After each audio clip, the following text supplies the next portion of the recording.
तुम हमें सरेआम बदनाम करो लेकिन हमारी इंसानियत वतन को झुकने नहीं देगी। आपको बता दें, अलीगढ़ ऊपरकोट कोतवाली अंतर्गत जामा मस्जिद में संपन्न हुई जुमा अलविदा की नमाज। शहर मुफ्ती के द्वारा नमाजियों से मस्जिद के अंदर नमाज पढ़ने की थी अपील पर नमाजियों ने जामा मस्जिद के अंदर पढ़ी जुमा अलविदा की नमाज। बड़ी तादाद में जामा मस्जिद पर जुमा अलविदा की नमाज पढ़ने पहुंचे नमाजी। पुलिस प्रशासन अधिकारियों की देखरेख में शांतिपूर्ण ढंग से संपन्न हुई जुमा अलविदा की नमाज। ABL 24 न्यूज से अलीगढ़ ब्यूरो चीफ दिलशाद सेवी की खास रिपोर्ट।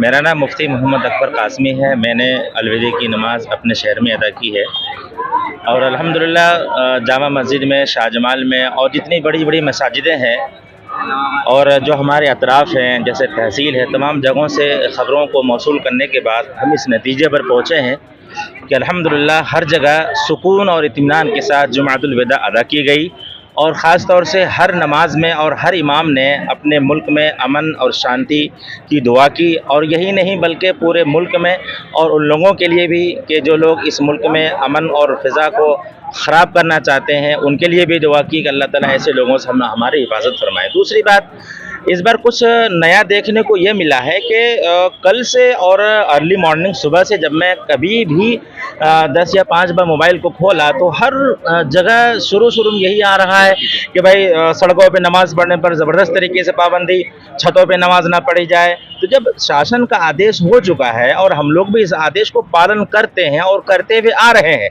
ये रिकॉर्ड है और कि जब भी कोई शासन का आदेश आया है तो हमेशा मुसलमानों ने उसकी पहल की है और हमेशा उसको बरोएकार लाया है और उनको ज़िंदगी में दाखिल किया और अपने अमल में लाया है। लेकिन ऐसा कुछ देखने को मिला कि प्रशासन की तरफ से माशाल्लाह एक अच्छा इंतज़ाम था ताकि कोई बदनज़ीमी ना हो जाए, जो शासन का आदेश है उसके मुताबिक नमाज हो। लेकिन एक ऐसा लग रहा था कि पता नहीं क्या होने वाला है। एम्बुलेंस भी खड़ी थी और फायर ब्रिगेड गाड़ी भी खड़ी थी, चारों तरफ पुलिस गाड़ियाँ खड़ी थी। भाई जब हमें आदेश दिया जा चुका है कि भाई सड़कों पे नमाज ना पढ़े तो लोग नमाज नहीं पढ़ेंगे। हमारे शहर के मुफ्ती साहब ने लेटर पेड पे जारी कर दिया कि प्रशासन का आदेश और शासन का आदेश है कि लोग सड़कों पे नमाज ना पढ़े, तो सब लोगों ने उसको फॉलो किया।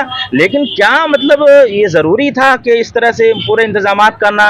एक तरह से मैं समझता हूँ कि भाई हम सब लोग पालन कर ही रहे थे और करते ही रहते हैं और कर ही रहे हैं, तो क्या ज़रूरी इतने इंतजाम करना? बहरकैफ प्रशासन का अपना एक रोल होता है, वो चाहते हैं कि किसी भी तरीके से कोई माहौल ख़राब न हो, उनका एक अपना नज़रिया होता है। लेकिन ये इसके पीछे कुछ न कुछ तो राज है कि एक तरह से एक समुदाय को इतना उनको ज़हनी तौर से डेमोरलाइज कर दो, कमज़ोर कर दो कि वो अपने आप मतलब ज़हनी तौर से वो कमज़ोर हो जाए। भाई हम लोग तो असबाब के एतबार से भी कमज़ोर हैं, लेकिन हमारा खुदा कमज़ोर नहीं है। हमारा खुदा जब चाहेगा, जैसे चाहेगा, जालिमों को बदला ले लेगा, चाहे वो जालिम कोई भी हो। दुनिया में बड़े बड़े जालिम आए और वो चले गए, लेकिन मेरा खुदा वो अरहमुर रहमीन है, वो सारी चीज़ों को देख रहा है। और हम सब लोग अल्लाह से यही दुआ करते हैं कि अल्लाह ताला हमारे मुल्क में अमन और फ़िज़ा कायम हो, और यही दुआ करते रहेंगे और करते करते इस मिट्टी में चले जाएंगे इंशाअल्लाह। मेरा नाम हाजी शफीक है और मैं बहादुरी राष्ट्रपति पुरस्कार नॉमिनी हूँ। आज जुम्मे की जो नमाज अदा की गई है, ये माह रमज़ान है और इसमें 4 जुम्मे पढ़ते हैं, ये चौथा और आखिरी जुम्मा होता है। तो जिस तरह प्रशासन की तरफ से ये बोर्ड लगाए गए हैं कि सड़क पे नमाज ना पढ़ें और जैसा सुनने में आ रहा है कि घरों की छतों पे भी ना पढ़ें, तो मैं आपके संज्ञान में एक बात डालना चाहता हूँ कि घरों में ईद और जुम्मे की नमाज अदा नहीं की जाती है।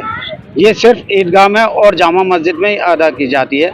आपने अभी देखा होगा कि यहाँ पर मुसलमानों ने नमाज अदा की है जुम्मे की और पुरसुकून नमाज पढ़ के और अपने अपने घरों को चले गए। अभी यहाँ पर इमाम साहब ने दुआ भी की है, पूरे मुल्क के लिए दुआ की, हिंदू मुसलमान में भाईचारे के लिए दुआ की और सबने हाथ उठा के अपने मुल्क के लिए दुआ की है। क्या यहाँ पर नमाज पढ़ने वालों को जो कुछ परेशानी का सामना भी करना पड़ा देखा गया, कुछ नमाजी भी लौट के जा रहे थे? देखिए, ये तकरीबन 5 लाख से ऊपर की आबादी का क्षेत्र है। ये जो हमारा ऊपरकोट, ये कदीमी जामा मस्जिद है और तकरीबन 300 साल पुरानी है। तो हर आदमी की ये ख्वाहिश होती है कि मैं जामा मस्जिद में जुमे की नमाज अदा करूं। तो अच्छा, इसमें तकरीबन 4,000 से 4,500 के लगभग लोगों की तादाद आ सकती है। तो इसलिए इससे ज़्यादा सड़कों पे तो इजाज़त नहीं थी और मुसलमानों ने भी उसका खैर मकदम किया है कि सड़कों पे नमाज अदा नहीं की है। तो ये मस्जिद उस लिहाज से कम पड़ी है, वो परेशानी हुई है आज। शासन प्रशासन के लिए क्या कहेंगे? देखिए, शासन ने अपना काम किया, प्रशासन ने यहाँ बड़ी खूबी से नमाज अदा कराई है और हम उनका शुक्र अदा करेंगे। और किसी तरह का कोई भी बात नहीं हुई। आपने देखा कि सब लोग नमाज पढ़ के अपने अपने घरों को चले गए हैं। मेरा नाम मोहम्मद इरशाद है। आज रमज़ान मुबारक के पाक महीने में लास्ट जुमा अलविदा के दिन लाखों मुसलमानों ने जामा मस्जिद पर नमाज़ पढ़ी। अल्लाह रब्बुल इज़्ज़त के बारगाह इलाही में दुआ की कि हमारे मुल्क हिंदुस्तान के अंदर अमन व अमान कायम रहे, शांति कायम रहे और हमारा प्यारा मुल्क हिंदुस्तान तरक्की मुल्क याफ्ता कायम हो।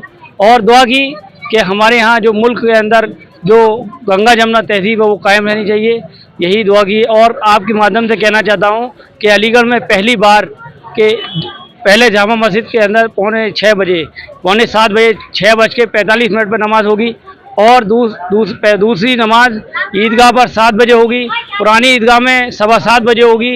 तो मैं अलीगढ़ की आवाम से गुजारिश करता हूँ कि समय पर आकर नमाज़ पढ़ें। और आपके माध्यम से कहना चाहता हूँ कि नगर आयुक्त साहब से गुजारिश करता हूँ कि जहाँ पानी की व्यवस्था और साफ़ सफाई की व्यवस्था, गड्ढे मुक्त की व्यवस्था मुकम्मल तरीके से करनी चाहिए। और शुक्रिया अदा करना चाहते हैं आला अधिकारियों का, बड़ी मुस्तैदी से सुकून से जुमे की अलविदा नमाज मुकम्मल हो गई। टाइम बताया आपने, कौन सी नमाज है? ये ईद उल फित्र की नमाज का बताया है। जो ईद की नमाज है जो हर साल पहले ईदगाह पे होती है, इस बार कन्वर्ट किया गया है। पहली यानी 6:45 पर जामा मस्जिद पर होगी और 7 बजे नई ईदगाह में होगी और पुरानी ईदगाह में दूसरी शिफ्ट में 7:15 पे होगी। तो इसलिए आपके माध्यम से कहना चाहता हूँ, अलीगढ़ की आवाम को से कहना चाहता हूँ कि अपने सुकून से मोहब्बत से त्योहार को मनाएं। त्योहार मोहब्बत भाईचारे का पैगाम लाता है। देखिए, आज अलविदा की जो नमाज है उसमें हमें सभी का सहयोग, क्षेत्र के सभी संभ्रांत लोगों का सहयोग, सभी तबके, सभी मजहब के लोगों का सहयोग मिला, जिस वजह से हम आज की नमाज जो है सकुशल और बिना किसी विघ्न के संपन्न करा पाए। इसके लिए मैं समस्त अलीगढ़ के जितने भी हमारे रहने वाले हैं उनका बहुत बहुत आभार व्यक्त करता हूं कि जो उन्होंने सपोर्ट हमें होली में दिखाया या पिछले जितने भी जुमे की नमाज में दिखाया, और आगे आने वाले समय भी हमें उम्मीद है कि ईद की जो हम नमाज है वो सकुशल संपन्न कराएंगे पूरे शहर में। कैसे सड़क पर नमाज ना अदा हो, इसके लिए पोस्टर से भी अवेयरनेस का प्रयास किया गया? देखिए, इसके लिए पहले जैसे मैंने बताया, शांति समितियों की बैठक कर करके जितने भी संभ्रांत व्यक्ति हैं उनसे बात कर करके सबको समझाया गया और सब में संदेश दिलाया गया कि ये पुलिस प्रशासन की जिम्मेदारी है कि उनकी नमाज में किसी प्रकार की अड़चन ना आए। और जितने भी लोग जो सड़कों पे नमाज पढ़ने को विवश होते थे उनके लिए हमने अल्टरनेट व्यवस्था की गई। उसके अलावा स्पीकर्स के माध्यम से, पोस्टर्स के माध्यम से तथा गली गली मोहल्ले मोहल्ले में हमारे बीट कांस्टेबल के द्वारा ये जानकारी दी गई, जिसका परिणाम ये रहा कि आज जुमा अलविदा की नमाज सकुशल संपन्न हुई। ABL 24 न्यूज़, सच दिखेगा। ABL 24 न्यूज़ को सब्सक्राइब करें, ताज़ा खबरों के लिए बेल आइकन को दबाएं।